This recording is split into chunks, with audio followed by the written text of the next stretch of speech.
తెలంగాణ రాష్ట్ర వ్యాప్తంగా తమ డిమాండ్లను నెరవేర్చాలని కోరుతూ చేస్తున్న ఆందోళన ఈరోజు 8వ రోజుకు చేరుకున్నది. తాండూరు మండలం చుట్టుపక్కల ఉన్న 4 మండలాలు కలిపి ఈరోజు తాండూరు తహసీల్దార్ వారి కార్యాలయం ఐకేపీ కార్యాలయం ముందు ఆందోళన నిర్వహించారు. ఇట్టి ఆందోళనలో పలువురు ప్రముఖులు పాల్గొని తమ సంఘీభావాన్ని ప్రకటించారు. కాకపోతే గత 7 రోజుల నుండి మా యొక్క జీతాల విషయమే కాకుండా వివోఏల గౌరవవేతనము, సెరుకు ఉద్యోగులకు గుర్తించాలి, అర్హులైన వివోఏలకు పదోన్నతి కల్పించాలని, సాధారణ ఇన్సూరెన్స్ ప్రతి ఒక్కరికి ఇప్పుడు రేపే నుండి మన రేవంత్ రెడ్డి గారు చెప్తున్నారు, ఇందిరమ్మ ఏదో పాలసీ పెట్టి రేషన్ కార్డులు ఎవరుంటే ఎంతమంది ఉంటే అంతమందికి ఇన్సూరెన్స్ అని పెట్టుతున్నాడు. అంతకంటే అధ్వాన పరిస్థితిలో మనం వివోఏలను ఉండము. ఇంకోటి ఏమైందంటే పని భారం తగ్గించాలి. ఒక మీటింగ్ ఉన్నదంటే వివోఏలని కలిసి అందరు తీసుకొని రండి. మన ఏపీఎంలకు వాళ్ళు ఆర్డర్ ఇస్తారు, ఏపీఎంలు సీసీలకు ఇస్తారు, సీసీలు మనకి ఇస్తారు. ఎక్కడికి వెళ్ళినా తీసుకొని పోవాలి. అక్కడ పోతే వాళ్ళ పరిస్థితి ఘోరంగా ఉంటుంది, వాళ్ళ బాధ్యత మన మీద ఉంటుంది. అప్పుడేమో గుర్తున్నాము, ఇప్పుడేమో గుర్తులేము వివోఏలు. ఇది ఖచ్చితమైన మాట. అదే ఒకటి పని భారం తగ్గింది. వ్యక్తిగత ఖాతాలో జీతాలు వేయాలి. మన గ్రామ సంఘం లేస్తున్నారు. కొన్ని గ్రామాలలో వివోఏలకు ఓబీలకు బాగుంటుంది, కొన్ని గ్రామాలలో వివోఏలకు ఓబీలకు బాగాలేకుంటే ఆ జీతం తీసుకునేకంటే ఇబ్బంది పడవలసిన పరిస్థితి ఉన్నదా లేదా చెప్పండి. అట్లాంటి పరిస్థితి రాకుండా ఉండాలని మన సొంత ఖాతాలో వేయాలి. ఇంకొక విషయం, ముఖ్యమంత్రి గారు చెప్తున్నారు లక్షాధికారి కోటీశ్వరులు ఎవరు చేస్తున్నారు? మనం 1 కోటి మందిని కోటీశ్వరులు చేయాలని మనకు చెప్తున్నారు. ఎవరు చేయాలి? మనం చేయాలి, పైసలు ఇప్పించాలి, లోన్ ఇప్పించాలి. అమ్మ కట్టకుంటే రికవర్ ఎందుకు చేయాలని మనం ఇచ్చే మళ్ళీ మనకు తిన్నికే లేదు కానీ వాళ్ళకైతే తిన్నికే పెట్టండి. మీరు ఏం చేస్తారు తెలియదు. ఈ పరిస్థితి ఉన్నది కాబట్టి ఈ దాన్ని ఇదే కంటిన్యూ చేస్తేనే మనం ముందరికి పోతాం. కాబట్టి ప్రతి ఒక్కరు సహకరించి ఏ సమావేశం పెట్టినా అందరు ప్రతి ఒక్కరు ఎన్ని పరిస్థితులు ఉన్నా పక్కకు పెట్టి వస్తే బాగుంటాయని ప్రతి ఒక్కరికి నమస్కరిస్తూ తెలియజేస్తా ఉన్నాను. ఇట్లాంటి పరిస్థితులు రానియకుండా ఇక్కడ ఇప్పుడు పెద్దెముల మండల్ 3 మండలాలు 4 మండలాలు చెప్పినా సరే ఓకే. కావున దయచేసి ఏమన్నా మళ్ళీ రేపెల్లుండి మన ప్రోగ్రాం పెద్ద గిట్ట పెడితే అన్ని మండలాలకు చెప్తే అందరిని దొరికొచ్చే బాధ్యత ప్రతి ఒక్కరు తీసుకొస్తారని సవినయంగా కోరుకుంటూ నమస్కరిస్తూ ముగిస్తున్నాను. మేము గత 12 సంవత్సరాల నుంచి వివోఏల వర్క్ చేస్తున్నాము. మేము వివోఏల మనీ ఎవ్వరికీ గుర్తింపు లేదు. మాకు ఇచ్చే 5,000 జీతంతో మా ఇల్లు కూడా గడవడం లేదు. ప్రతి పని పొద్దున్న ఉదయం లేచినప్పటి నుంచి 6 గంటల నుంచి రాత్రి 10 గంటల వరకు పడుకునే వరకు మాకు పని చెప్తారు. ప్రతి రిపోర్టు ఎప్పుడు అందించాలంటే మేము అప్పుడు అందించాలి. మాకు కనీస వేతనం కూడా ఇవ్వట్లేదు. మాకు ఇచ్చే వేతనం కూడా గ్రామ సంఘాలలో వేస్తున్నారు. ప్రతిదీ మేము ఆన్లైన్ వర్క్, ఆఫ్లైన్ వర్క్, ప్రతి వర్క్ మేము చేయాలి. తర్వాత మేము నాయకులు ఎవరైనా ఊర్లలో కానీ ఎవరైనా వస్తున్నారంటే ఎక్కడైనా మీటింగ్లు ఉన్నాయంటే కూడా ప్రతిదీ మేమే తీసుకెళ్ళాలి. ప్రతిదీ మాకే చెప్తారు. ఊర్లో ఏం పని ఉన్నా కూడా మేము వెళ్ళాలి, వాళ్ళని గ్యాదర్ చేయాలి. ఆటోలు, బస్సులు వాళ్ళని తీసుకుపోవాలి, తీసుకురావాలి. బాధ్యత ఏది ఉన్నా కూడా బాధ్యత పరంగా మేము పనిచేస్తున్నాం. కానీ మాకు కనీసం గుర్తింపు కూడా లేదు. మాకు కనీసం ఒక వేతనము లేదు, మాకు ఒక ఐడెంటిటీ కార్డు లేదు, ఏమీ లేదు. అట్లాంటప్పుడు మేము ఎట్లా పనిచేస్తున్నామో కనీసం మాకు వేతనం అన్నా 26,000 చేయాలని ప్రభుత్వాన్ని డిమాండ్ చేస్తున్నాం. ఆన్లైన్ వర్క్ ప్రతిదీ ఆజీవిక అంటారు. ఇప్పుడు కొత్తగా వచ్చింది మన సీఎం కోటి మహిళలను కోటీశ్వరులు చేస్తామని చెప్పారు. 1 కోటి మహిళలు కోటీశ్వరులు అవుతున్నారు కానీ మా వివోఏలు మాత్రము అట్టడుగుననే ఉండిపోతున్నారు. మేము మొత్తం కోటీశ్వరులను వాళ్ళని మేము చేస్తున్నాము. మేము బిచ్చగాలం అవుతున్నాం. కనీసం మేము బయటికి వెళ్ళి ఒక బస్సుకు వెళ్ళాలంటే కూడా మాకు బస్ ఛార్జీలు కూడా లేని పరిస్థితుల్లో మా వివోఏలు ఉన్నారు. కాబట్టి మేము ప్రభుత్వానికి డిమాండ్ చేస్తున్నది ఒక్కటే, మాకు ఖచ్చితంగా వేతనం పెరగాలి. మాకు వేతనంతో పాటు ఇన్సూరెన్స్ బీమా సౌకర్యం కూడా మాకు కల్పించాలి. ప్రతిదీ మాకు గవర్నమెంట్ మాకు చేయాలని చెప్పేసి ప్రభుత్వాన్ని డిమాండ్ చేస్తున్నాం. చేయకపోతే ఈ సమ్మె ఇట్లానే కొనసాగుతుంది. సమ్మె మాత్రం విరమించుకునే ప్రసక్తే లేదు. జై వివోఏ. మల్కాపూర్ వివోఏ. మాకు మేము ఫలితం ఎక్కుంది కానీ పనితనం ఎక్కుంది కానీ ఫలితం అనేది తక్కువ ఉంది. మా జీతాలు పెరగాలి. మళ్ళీ మాకు 58 జీవో రద్దు చేయాలి. మళ్ళీ ట్యాబ్లు అవి సౌకర్యం కల్పించాలని, కనీస వేతనం కల్పించాలని మేము అనుకుంటున్నాము.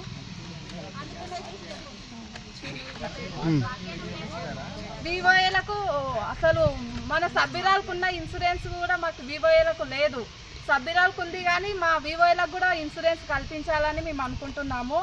ఆన్లైన్ పనులు అనేవి ఎక్కువ ఉన్నాయి. ప్రతిదీ ఏది ఉన్నా కూడా మన గ్రామాలలో ఉన్న చెత్త చెదరం మొత్తం వివోఏల పైననే దొబ్బుతున్నారు. అన్ని రకాల పనులు మొత్తం మా వివోఏల పైననే వేస్తున్నారని ఆన్లైన్ పని ఎక్కువ ఉంది. పని భారము తగ్గించి ఉద్యోగ భద్రత మాకు కల్పించాలని. రాష్ట్ర వ్యాప్తంగా వివోఏల సమ్మె కొనసాగుతూ ఉంది. మరి అట్టి సమ్మె ఈరోజు 8వ రోజుకు వచ్చింది. అట్టి కార్యక్రమంలో మరి తాండూరు నియోజకవర్గంలో ఉన్న వివోఏలందరూ కూడా ప్రతి గ్రామం నుండి రావడం జరిగింది. మరి వారికి అందరికీ కూడా పేరు పేరున నమస్సుమాంజలు తెలియజేస్తూ, నాకు మరి ఈ వివోఏల కష్టం అంటే ఏందో బాగా తెలుసు. అందులోనే నేను ఆ వ్యవస్థ నుండి వచ్చిన వ్యక్తిని. అయితే నేను ఒకటే ఈరోజు ఒక ప్రభుత్వాన్ని కానీ డిమాండ్ చేయడం ఏంటంటే, గత ప్రభుత్వంలో కూడా బీఆర్ఎస్ ప్రభుత్వంలో కూడా ఈ సమస్య వచ్చింది. అసలు అంతకుముందు వాళ్ళకు కనీసం ఆ గ్రామ సంఘాలలో పనిచేసి గ్రామ సంఘాలలో నుండే 500-1000 రూపాయల తీసుకొని పనిచేస్తుండ్రి. దాన్ని సమ్మెల ద్వారా వీళ్ళు మా ప్రభుత్వం ఉన్నప్పుడు కూడా సమ్మెల ద్వారా వాళ్ళ యొక్క సమస్యలను ముందు పెడితే ఆ రోజు ప్రభుత్వం నుండి 5000 ఇవ్వడం, మళ్ళీ మిగతాది గ్రామ సంఘం నుండి తీసుకోవాలని కొంతవరకు వాళ్ళకి వెసులుబాటు కల్పించింది మరి ప్రభుత్వం. ఈరోజు మరి నేను ఈ కాంగ్రెస్ ప్రభుత్వం ఏదైతే ఉందో మరి డిమాండ్ చేసిండ్రు వాళ్ళు ఆ రోజు ఏమని, వాళ్ళు ప్రతిపక్షంలో ఉన్నప్పుడు మరి వీళ్ళకు ఎవరికి మన వివోఏల గురించి ఈరోజు ప్రస్తుతం మన ముందున్నటువంటి మంత్రివర్యులు సీతక్క గారు అసెంబ్లీ సాక్షిగా ఆ రోజు మరి చెప్పిండ్రు. ఏమని, వివోఏలకు 26,000 జీతం ఇవ్వాలా, ఉద్యోగ భద్రత కల్పించాలా అని చెప్పేసి.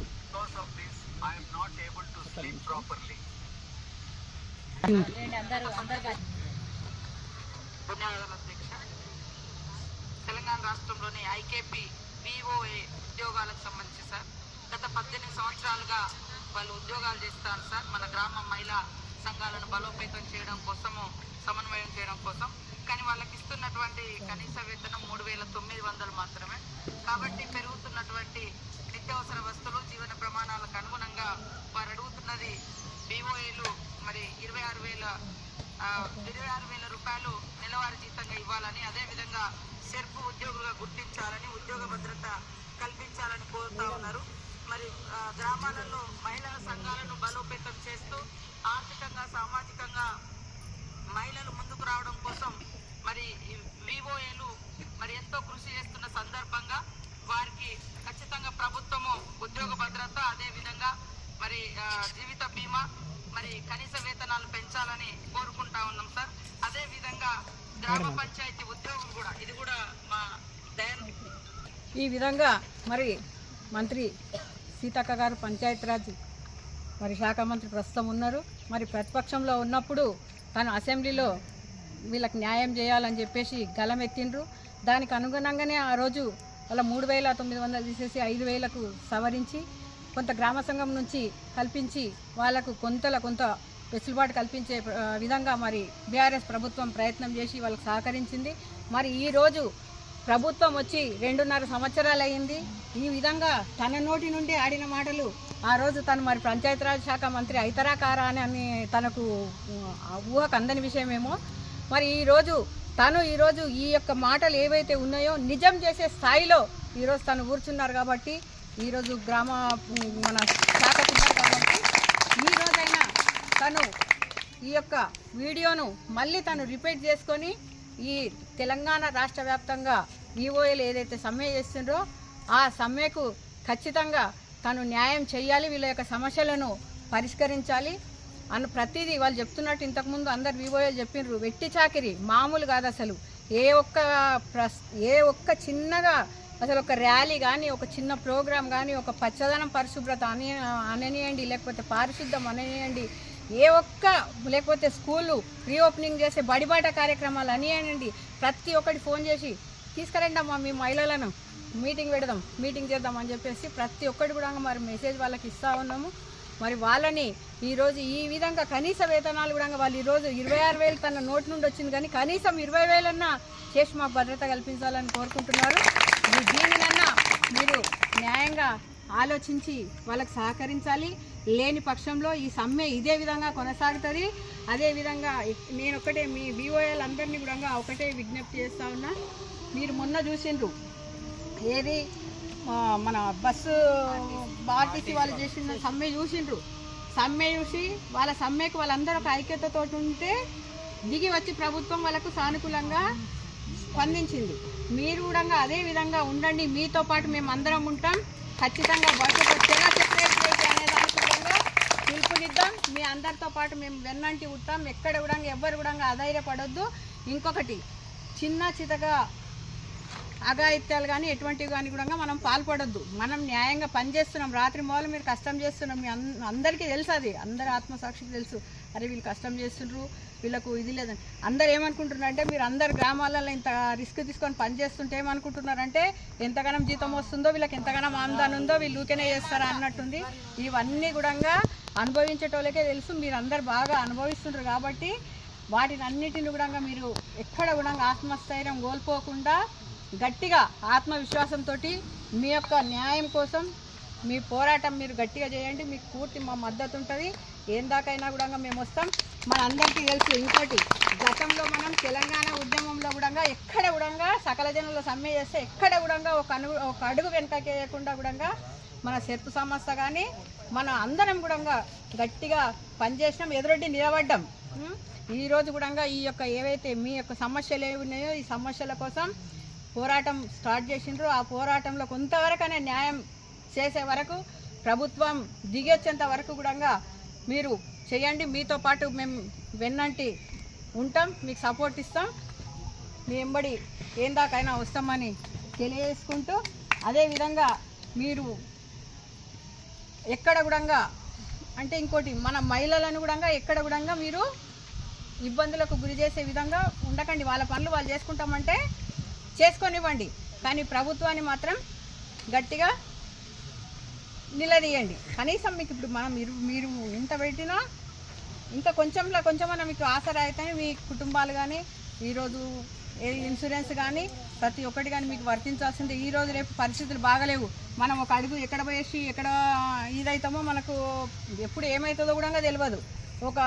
ఎవరు ఉపాధి హామీ పని కూలికి వెళ్ళే వ్యక్తి అక్కడ ఏదైనా జరిగితే వాళ్ళకి కట్టడంగా ఇన్సూరెన్స్ ఉంది. అటువంటిది ఈరోజు మీరు రాత్రి మొదలు కష్టపడి పనిచేస్తూ ఉంటే ఎటువంటి ఇన్సూరెన్స్ కానీ ఉద్యోగ భద్రత కానీ లేకపోవడం చాలా శోచనీయమైన అంశం. మరి మీ అందరినీ కూడా మీకు అందరికీ కూడా ప్రభుత్వం న్యాయం చేయాలని, సీతక్క గారు మేల్కొనాలని